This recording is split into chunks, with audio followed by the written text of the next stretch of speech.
So here comes my position.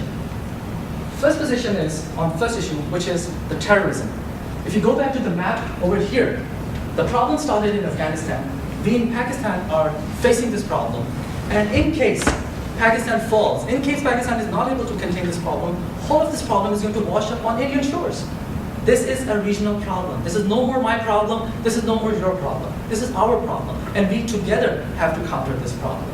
So my first proposition is that we have to move forward with an irreversible peace process. Any atrocity that takes place in India, as a result of which the peace process is the biggest atrocity. For example, the Mumbai terror attacks, which took place in 2008. Indian government said, we are not going to negotiate with Pakistan until this and this process is not handed over to us. 2 years have gone, and now we are back again on the table for talks. We wasted 2 years. So if the hate mongers in India or in Pakistan, they wanted to jeopardize the peace process, they successfully did it. So we have to engage in an irreversible peace process. We don't have to let it to be sabotaged. We have to stop, India has to stop threatening or blaming Pakistan that Pakistani government is involved in any attack that takes place in India. And at the same time, we need to have unconditional peace talks, because talks and dialogue is the only way, is the only method through which we both can ensure peace between these two countries. And the second problem, or second issue, is Kashmir issue. Now, we cannot move forward. You have seen the clip, the clip initially, the partition clip. You have seen the amount of bloodshed that has taken place between these two countries. You can imagine the emotional attachment these both countries have with this region. So we have to solve the Kashmir problem. Until we do not solve Kashmir problem, both countries cannot move ahead. Now, 9/11 might have changed a lot of things in the world, but it has definitely not changed everything. It does not distinguish the difference between militants or freedom fighters. Now the cliche is that one man's freedom fighter is another man's terrorist, but be mindful that Nelson Mandela was also tagged as a terrorist by the apartheid regime. And George W. Washington was also tagged as a terrorist in British royal courts back in the 18th century. But we have to keep this in mind. The Pakistani position is that the Kashmiri fighters are not terrorists. They are freedom fighters.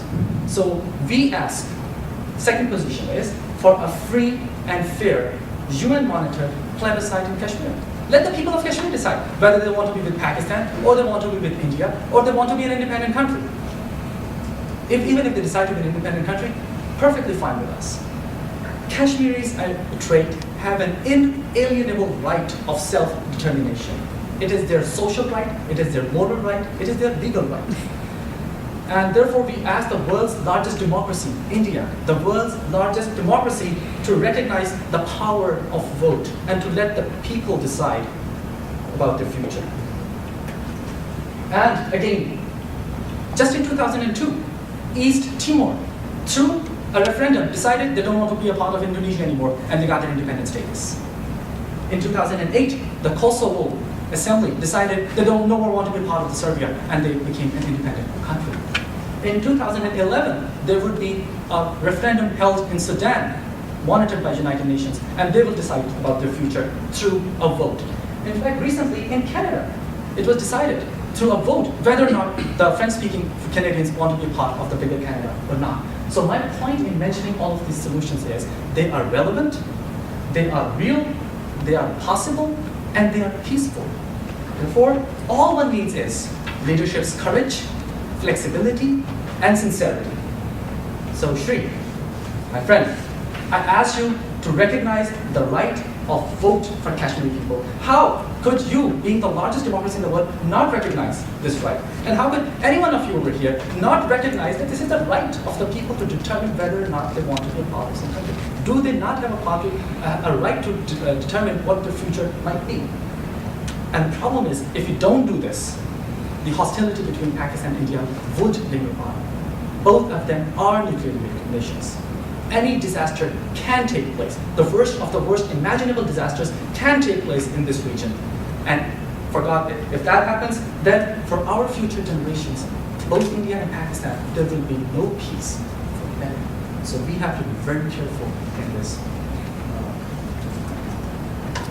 Thank you.